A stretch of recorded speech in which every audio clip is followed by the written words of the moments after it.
Hi guys, sorry to interrupt your viewing, but please subscribe to the channel and like this video. Thank you.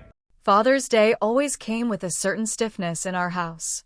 That Sunday in June had a way of pulling out the fake smiles and stiffer collars, especially once Rick entered our lives. It wasn't that we hated each other exactly, hate would have made things more honest.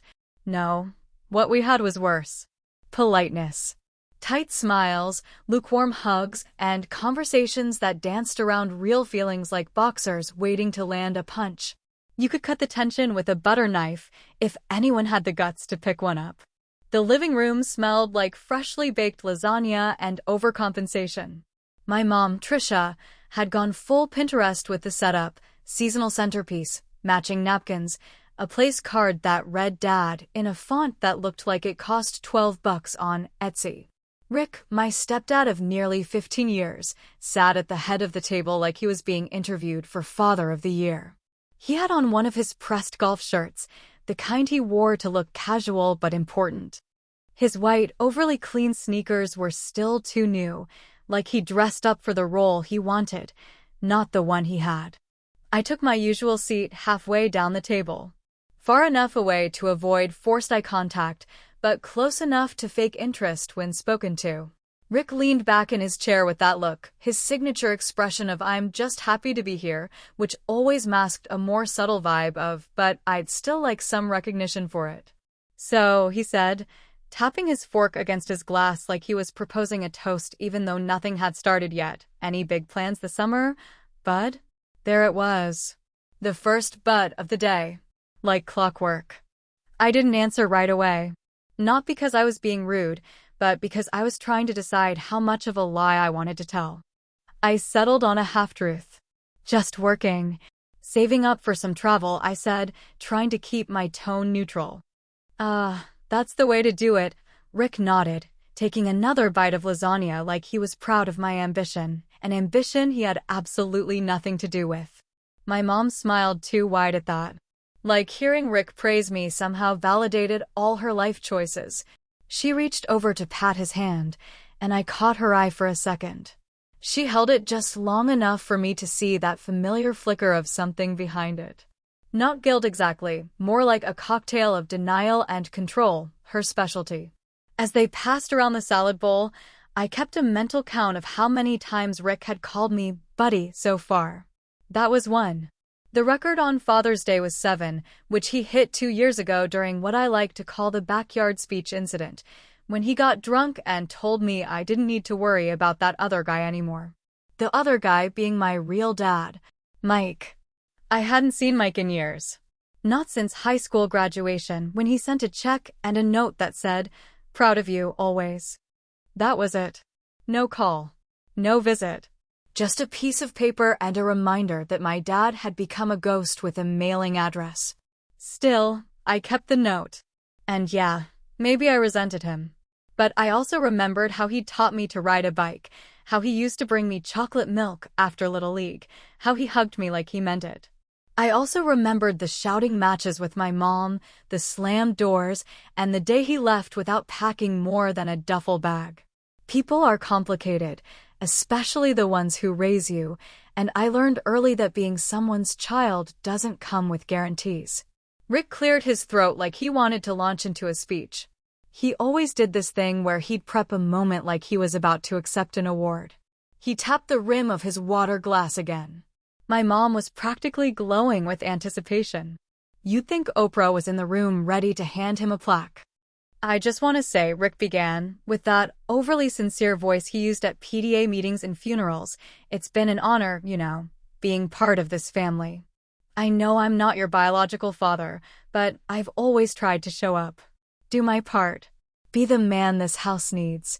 My stomach twisted at that. Be the man this house needs. Like it was some job posting he'd applied for and nailed the interview. My mom reached for a tissue, dabbing at tears that may or may not have been real. I focused on the lasagna, wishing I had a bottle of whiskey to go with it. Then, like clockwork again, Rick added, "I just hope I've been a good example, bud." That was number 2. I nodded without looking at him. Because what the hell was I supposed to say? "Thanks for being a generic male figure in my life?" Dessert was next. I could already smell the banana cream pie my mom made every damn year, even though none of us liked bananas. It was symbolic, like most of this day, sweet on the surface, rotten underneath. Just as I thought we might make it out without a major cringe, my mom stood up and quietly walked into the kitchen. Nobody asked why. We just heard the rustling of tissue paper and something that sounded like a box being opened. She came back holding a small gift bag, red with gold ribbon, and a look on her face like she was about to solve world hunger with whatever was inside. She stood behind Rick, beaming, and placed it in front of him. "I got you something special this year," she said loudly. Rick opened the bag and pulled out a white box, the kind you'd see in a cheap jewelry store or a Walgreens holiday aisle. He opened it slowly, dramatically, as if unwrapping the hope of his childhood. Inside was a mug. A simple white mug. Black bold font. 3 words, all caps. Number 1 Dad. He let out a laugh, low and almost confused, like he wasn't sure if this was a joke or a trap. But my mom didn't give him time to wonder. She clapped her hands together and said loudly, too loudly, "He's done more for you than your real father ever did." And just like that, my stomach went ice cold. Everyone went quiet. Even the air stopped moving. Rick looked at me like he wanted my approval. My mom looked like she expected applause. I didn't say a word. I just pulled out my phone, opened the contacts, and typed a message to a name I hadn't used in over 5 years. It said, "If you ever wanted to know what kind of family she's got now, here's the address." I hit send. And then I smiled. Because Father's Day had finally gotten interesting. The second Rick pulled the mug from the box and held it up like it was the damn holy grail, I saw the way my mom was staring, like she expected tears or at least a speech. Some overblown thank you moment that would justify the months of rehearsed smiles and carefully built fantasy they'd constructed together. And Rick, bless his dumb heart, leaned back in his chair with this smug little grin that said, "I've earned this," as if a ceramic cup with a cliché printed on it made up for years of pretending to care more than he really did. But the real moment, the one where the air got sucked straight out of the room, was when my mom let that sentence fly out of her mouth like it was some kind of victory cry. "He's done more for you than your real father ever did." She said it with that tone, that half smile that wasn't a smile at all, that tone she always used when she wanted to sound innocent but cut deep at the same time. She didn't even look at me when she said it, just kept her eyes on Rick, like it was her job to crown him right there at the table in front of everyone, to strip my dad of his title with a single breath. That was her style, kill you softly, make sure it looked like love while she did it. And me? I didn't say anything. I just sat there with my fork still halfway to my mouth, mid-bite, frozen like my body hadn't gotten the memo yet that something inside had just snapped. Because it didn't just piss me off, it felt like betrayal, and not just the kind that happens in a moment. No, this was the kind of betrayal that gets cooked slowly over years, like a stew you let boil until it turns bitter. I looked at the mug. I looked at Rick. I looked at my mom. And then I looked down at my phone. That's when I sent the message. I didn't even think twice. No dramatic pause. No weighing the consequences. Just tapped open my contacts, found his name, and typed the words like they'd already been living inside me, waiting to be let out. "If you want to know what kind of family she's got now, here's the address." I hit send. Then I slid the phone face down on the table and smiled at the lasagna like it had just done me a favor. I didn't look at anyone for a few seconds, and when I finally glanced up, I caught my mom's eyes just for a second. Her expression was 1 part confused, 1 part suspicious, and 3 parts annoyed that I hadn't clapped for the mug moment. Rick, meanwhile, was still cradling the cup in both hands like a newborn, oblivious to the fact that he was about to be caught in a moment he didn't even know was happening. The thing is, my dad, Mike, wasn't perfect. Hell, he wasn't even particularly stable. He'd made more mistakes than I could count, and his departure from our lives had been messy, ugly, and full of shouting matches I'd only half understood as a kid. But he had also been real. He had loved me. He had shown up in ways that didn't come in the form of Etsy mugs and cheap speeches. And no matter what kind of man he became after he left, I knew in my gut that he had never deserved to be erased the way my mom had tried to erase him. I was already 24 at the time, and it had been nearly 12 years since my real dad left. He walked out when I was 7. He packed a bag after one final blowout and told me he'd come back when things were better. Problem is, things never got better. Not with him. Not with Mom. Not with me. So for a while, I believed her when she said he'd stopped caring. That he just wanted to disappear. That he never asked about me. I believed it all because I was a kid and kids want to believe the parent who stays. But a part of me always wondered. Always waited.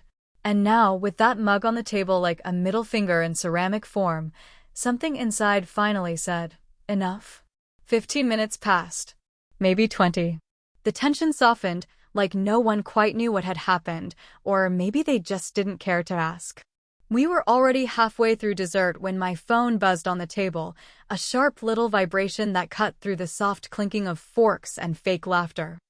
I flipped it over, casually, not wanting to make a thing of it. It was a text. Just 2 words on my way. I stared at the screen for a second, then looked up. My mom was laughing at something Rick had said, trying too hard again, and Rick was in the middle of a story about how he once saved a coworker from choking on a sandwich during a staff meeting. They were so busy clapping each other on the back, they didn't see my face. They didn't see what was coming. I pocketed the phone and leaned back in my chair, suddenly more relaxed than I'd felt in years. I didn't know exactly what would happen when he showed up. I didn't even know if he'd walk through the door or just drive by and keep going. But I knew one thing for sure. Father's Day wasn't over. Not yet. It didn't feel like 35 minutes. It felt like a lifetime compressed into silence and clinking forks and the kind of fake politeness that makes your skin itch. I kept watching the clock on the wall, the one above the hallway that always ran 5 minutes fast, even though no one ever fixed it. Every tick dragged like a slow crawl towards something I couldn't take back. And yet, I didn't regret a single second of it. Not the message. Not the send button. Not even the pause afterward, where I realized what I'd just done wasn't small or petty. It was a damn reckoning, and I wanted it. When the knock came, it wasn't loud. It wasn't theatrical. It was just 3 solid knocks, like he was calling for someone who owed him something. My mom flinched and Rick went still, mid-sentence in some boring story about a discount tire place that gave him the wrong rims once. I looked up and saw her eyes freeze. For a second, she looked at me, not a full look, not panic, but something sharper, like suspicion mixed with fear and the realization that the little narrative she'd been curating for over a decade might be unraveling at the seams. Rick stood up like he owned the place, like this was still his house and his door to open, and he strutted down the hall with the confidence of a man who's never actually fought for anything. I didn't follow right away. I wanted to let the moment happen without my face in it. I wanted to hear it before I saw it. I wanted to feel the shift in the air when Rick opened that door and saw the past staring him straight in the eye. And then it happened. The door opened. There was a pause, only a breath. Maybe 2, but I could hear the air being pulled from the room like someone cracked a window in a vacuum. Rick didn't say hello. He didn't ask who it was. He just said one word, sharp and quiet. You. And then my dad stepped inside. Mike didn't say anything right away. He just walked in like he'd never left, like he'd been gone 10 minutes, not over a decade. He still had that same quiet strength, the kind that doesn't beg for attention, but makes people look twice. His hair was grayer, and he walked with a bit more weight in his step. He looked tired, older, but not weak. Never weak. He looked like a man who'd carried something heavy for a long time and wasn't ready to put it down yet. I watched from the hallway, half hidden behind the corner, as Mike walked past Rick without a second glance and into the dining room like he belonged there, like his name had always been carved into the wood of the table. My mom stood up so fast her chair screeched against the tile. Her face went from fake calm to pure target bag white in half a heartbeat. Mike looked at her, Just one quick look, no words, no smile, and then he sat down across from me and asked, casual as hell, "So what's for dessert?" It was the most badass thing I've ever seen. Rick followed him in, chest puffed up, trying to reclaim the room with his presence, but it didn't work. Because Mike had already taken the space, just by sitting down. My mom looked like she wanted to scream, but couldn't find the words. She looked at me instead, like she expected me to explain this, to fix it, to smooth it all over and pretend it didn't just happen. But I didn't say anything. I just sat there, watching, waiting, letting it all burn slow and hot like it was meant to.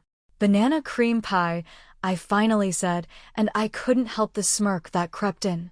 "Your favorite, right?" Mike didn't flinch. Just nodded once, then picked up a fork like he belonged there. Because in some small, twisted, broken way, he did. My mom couldn't take it anymore. She grabbed my arm and pulled me toward the hallway with more force than I expected, her voice low and sharp, but shaking beneath the surface. "Why would you do this to me?" she hissed, like I'd just handed her a bomb and pulled the pin. I looked at her, really looked at her. The way her mouth trembled, the way her hand tightened on my sleeve, the way she still couldn't quite understand that this wasn't about her anymore. "You said he's not a father," I said, voice calm and clear. "Let's test that." She let go like I'd slapped her. I walked back toward the dining room, not looking back, not needing to see her face again. I knew what it would be, anger mixed with fear, the face of someone who finally realized they weren't in control anymore. Back at the table, Rick was standing like he couldn't decide whether to fight or leave, and Mike was still sitting, calmly sipping the water he'd poured himself. It was ridiculous how composed he was. Like he'd come for war but decided to play chess instead. He wasn't there to shout or scream or punch anyone in the mouth. He was there to make them sweat, and that's exactly what he was doing. For the first time in 15 years, the room didn't belong to Rick. The stories didn't belong to my mom. The script had changed, and nobody had the new lines but me. Mike looked at me, and for a second, everything in the room fell away. No more lies. No more fake holidays. Just a father and son, separated by time and truth, sitting at the same table again. The silence wasn't comfortable, but it was real. And I'd take real over polite any damn day. And we hadn't even touched the pie yet. Dessert sat untouched in the center of the table, banana cream pie sweating under the kitchen lights, slowly deflating like it knew nobody had the appetite for pretense anymore. It was the kind of silence that doesn't just settle, it weighs down on you, turns every breath into a decision, every glance into a challenge. Rick was gripping his fork like it might suddenly turn into a weapon, white-knuckled and quiet, but you could see the blood boiling behind his face. His nostrils flared like a bull preparing to charge, except he wasn't the kind of man to charge. He was the kind who simmered until he popped like a cheap kettle. My mom clutched her wine glass like it was the last buoy in a sinking ship, sipping too often, pretending too hard, her lips tight and her jaw clenched so hard I thought her molars might crack. She wasn't saying anything, but that wasn't new. She only really talked when it was safe, when she was playing the role of the peacemaker, the good wife, the misunderstood mother. But right now, her silence was louder than anything else in the room, and Mike noticed. Oh, he noticed. Mike sat there like he owned the place, leaning back in the chair like it wasn't some hostile territory, like the home he'd been pushed out of hadn't been redecorated in beige lies and suburban guilt. He didn't raise his voice. He didn't lean in with aggression. He just looked at Rick, calm as a lake before a storm, and said one line that cracked the room open like a rotten egg. "You ever wonder why she never changed her last name after she married you?" It hit like a sucker punch. Rick blinked, confused, because you could see it never occurred to him, not once. He had lived in this house for over a decade, paid bills here, cooked meals here, painted the walls in that ugly off-white color, and yet he had never realized my mom still signed Trisha Thompson on every official document. School forms, bank accounts, even the return address on Christmas cards. Still Thompson. Still Mike's name. My mom didn't speak. She didn't deny it. She just took another sip of her wine, slower this time, but her hand trembled enough that you could hear the glass clink against her front teeth. Rick looked at her, eyes wide now, and said, "Wait, what? That's not true, right?" My mom finally set the glass down. It was empty now. She looked between the two of them, then to me, as if maybe I'd save her from the question. But I didn't. I wasn't here to save anyone. Not anymore. "I never got around to it," she said, and it was the most pathetic excuse I'd ever heard her give. There was always something more important. Mike laughed, not loud, not mean, but quiet and sharp, like a knife dragged across a countertop. 14 years, and you just forgot, huh? He said, not even looking at her anymore. Rick stood up so fast his chair scraped the tile with a scream, his face now a shade redder than any man should be while standing near sharp objects. "You think this is funny?" he barked. "You come into my house, act like some ghost with a goddamn attitude, and now you're what, trying to start a fight?" Mike didn't move. He didn't flinch. He just looked up at him with that same unreadable calm and said, "No, Rick, I'm not starting anything. I'm just pointing out what was always there.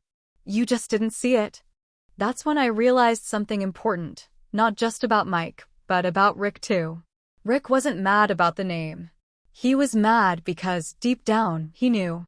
Maybe not the full truth, maybe not the facts, but some part of him always suspected he was playing second fiddle to a man who hadn't even been in the room for 15 years. And now that man was here, sitting across from him, calm as hell and making it impossible to pretend anymore. "Why don't you tell your side of the story, Rick?" Mike said, leaning forward just slightly now. "Tell him how many times you told him I didn't care, that I left and never looked back. Tell him how you comforted him while making sure he forgot I existed." Rick pointed a trembling finger at Mike like he was lining up a final accusation. "You think you're some hero? You walked out on him. You weren't there when he needed you. I was." It was louder than anything he'd said all night. Final, defiant, and maybe even honest, at least from his side. But Mike didn't even blink. "That's not the version he knows," he said, eyes locking onto mine. He turned slightly, eyes scanning my face with the kind of expression that wasn't warm, but wasn't cold either. It was an offering. A truth waiting to be named. "Want to tell him what you found last summer in your mom's closet?" he asked me, and I felt my breath catch. My mom's face drained of color so fast she looked like a ghost version of herself. Her lips parted, but no words came out. She knew what he was talking about. I knew what he was talking about. And now Rick was about to find out too. The box, the letters, the receipts, and the biggest lie of all. The one she never thought I'd uncover.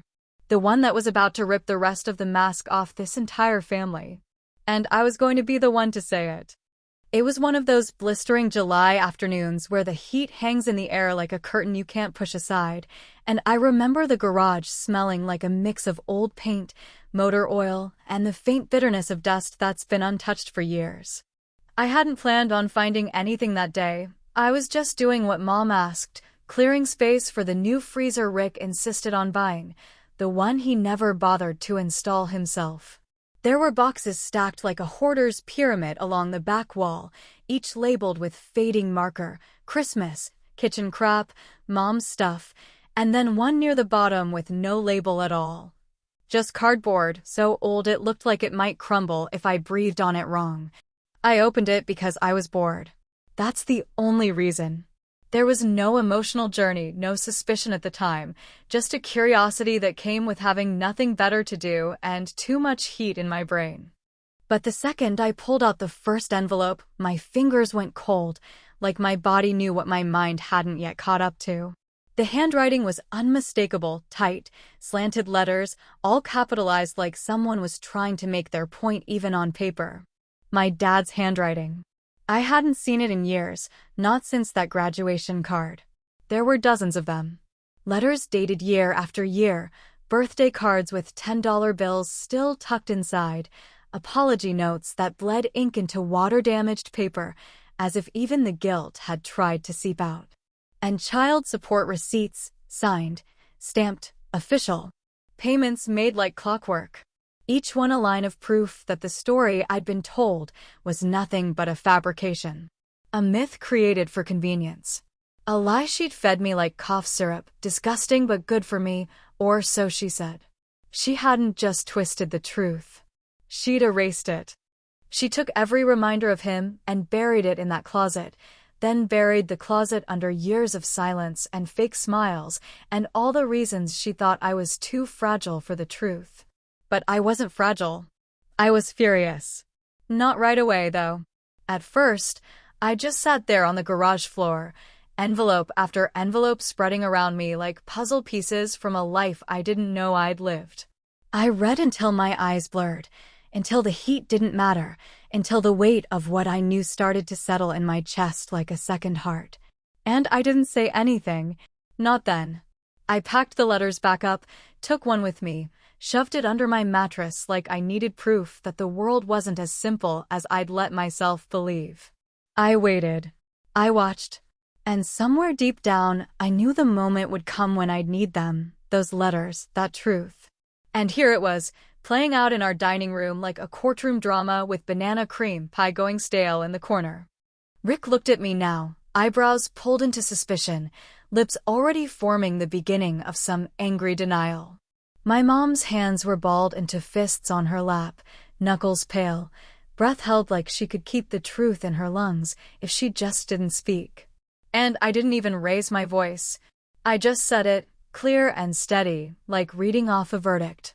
I found the box in the closet last summer, I said, and the words hung there like smoke that wouldn't clear. The letters, the cards, the receipts, all from him. Rick blinked.